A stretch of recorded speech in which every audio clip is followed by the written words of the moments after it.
Ruth Allen is a glass sculptor with a difference. She makes the most beautiful glass jewellery and sculptures. But as well as that, she's got a real passion for turning old bottles and repurposing them into tableware, as well as these really cool pendant lights. It's the most amazing process to watch this happening, and Ruth is going to show us how it's done. Come on. I'm Ruth Allen. I'm a glass blower. Been blowing glass for more than 25 years.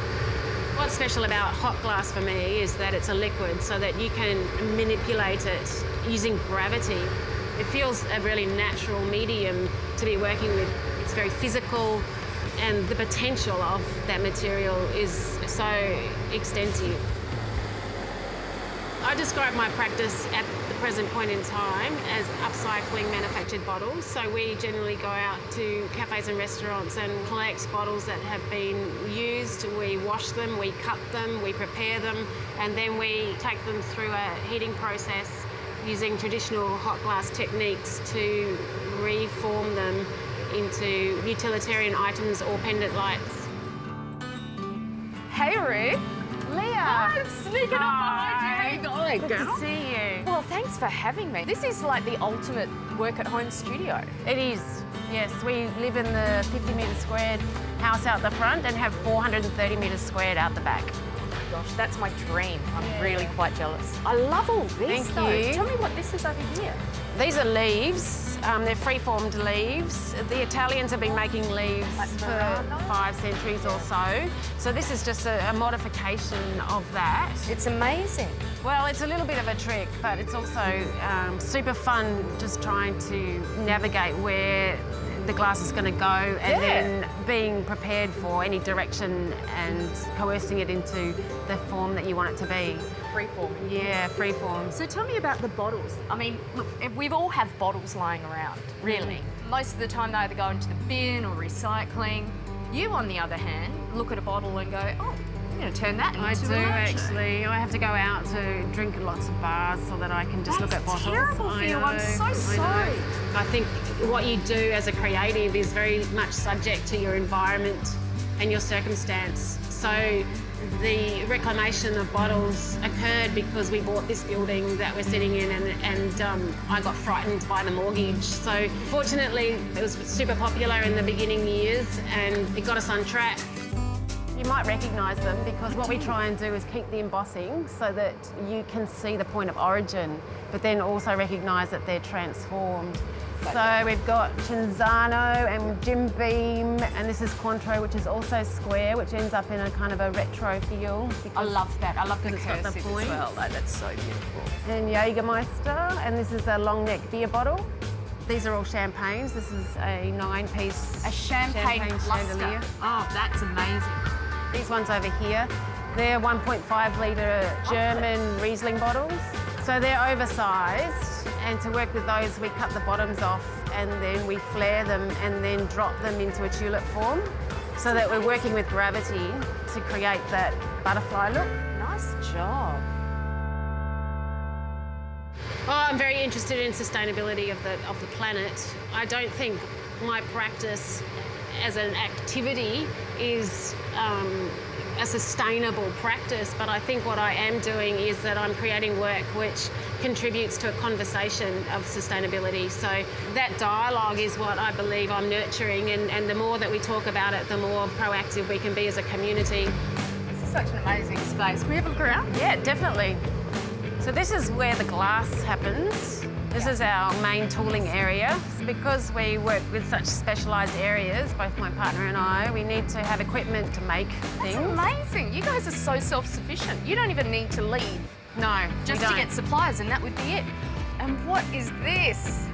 Well, this is my partner's space, Joshua Rowell. He has a passion for wood-fired ceramics, but he's also a bronze caster.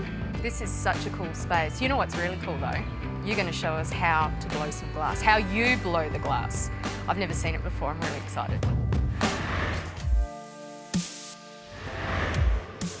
So the basic items of equipment that you need for a hot glass studio is a glory hole, which is the heating chamber. That maintains the temperature in the glass keeps it hot, so it keeps it malleable, keeps it moving. The item behind it is called the Leah, and that cools the glass down overnight so that it's annealed, so that it's strong. If you don't cool it down overnight, it'll just explode.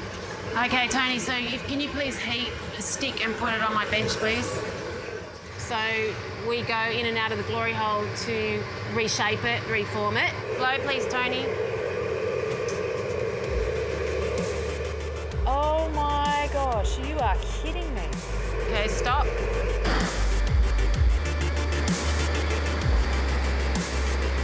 We'll blow it up again.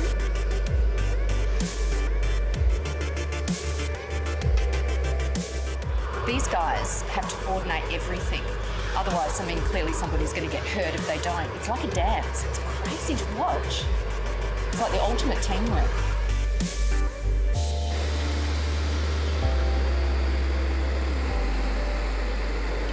So the thing about bottle glass is it doesn't hold its heat at all. So we have to keep going back and forwards a lot more times than you possibly would if you were working with furnace glass.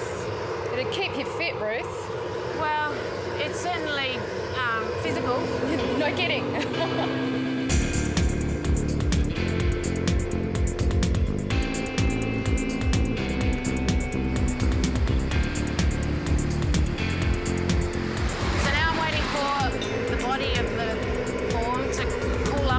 So it doesn't move, and I'm just going to heat the base because we're going to pull out the base so that I can make a hole and then open it up so that all the light globes can go inside and so that you can suspend it. So Tony's got what we call a cold punty, and he's going to help me pull out the base by fusing them together. Wow. That's completely changed shape. Yeah, but still recognisable, huh? Yeah, absolutely. That's what's so crazy about it. Same but different. Pull, pull, pull. Terrific, stop. When I was in a more privileged position, like being able to indulge into my creativity and doing a degree and making whatever I wanted to make, I wanted to shift people's perception of the material glass from the utilitarian, which we are so familiar with, or lighting, into sculptural forms. So I started making these, and this is very technically difficult. The methodology to make this I created over many years of development. But what is fascinating about this is that glass transmits light, it absorbs it, and light filters through it. So the shadow that this creates is three-dimensional. So I'm going to suggest that glass is a fourth-dimensional material. Thank you. I'll just check the rim and then we can put it away. So I like the fact it looks like a street lantern. How do you know that that's going to be the final effect? Is that trial and error? It is trial and error. So it probably took me a year and a half to smooth the methodology. A lot of failures, a lot of not particularly nice forms, or deciding which bottles actually work best. There are a number of people working with manufactured bottles and transforming them into utilitarian forms or even chandeliers and pendants, but what makes our business unique from others is that we're taking them through a hot process, and you would need to be a glass blower to do that. And I don't know of any other glass blower in Australia doing that for a living right now. It's wonderful seeing my work in public spaces and in domestic environments where people are really enjoying them. Like, that's what we strive towards. Every time Ruth does it, it's just that little bit different because the glass isn't consistent, yet she seems to find a groove and makes it work every time. It's really cool.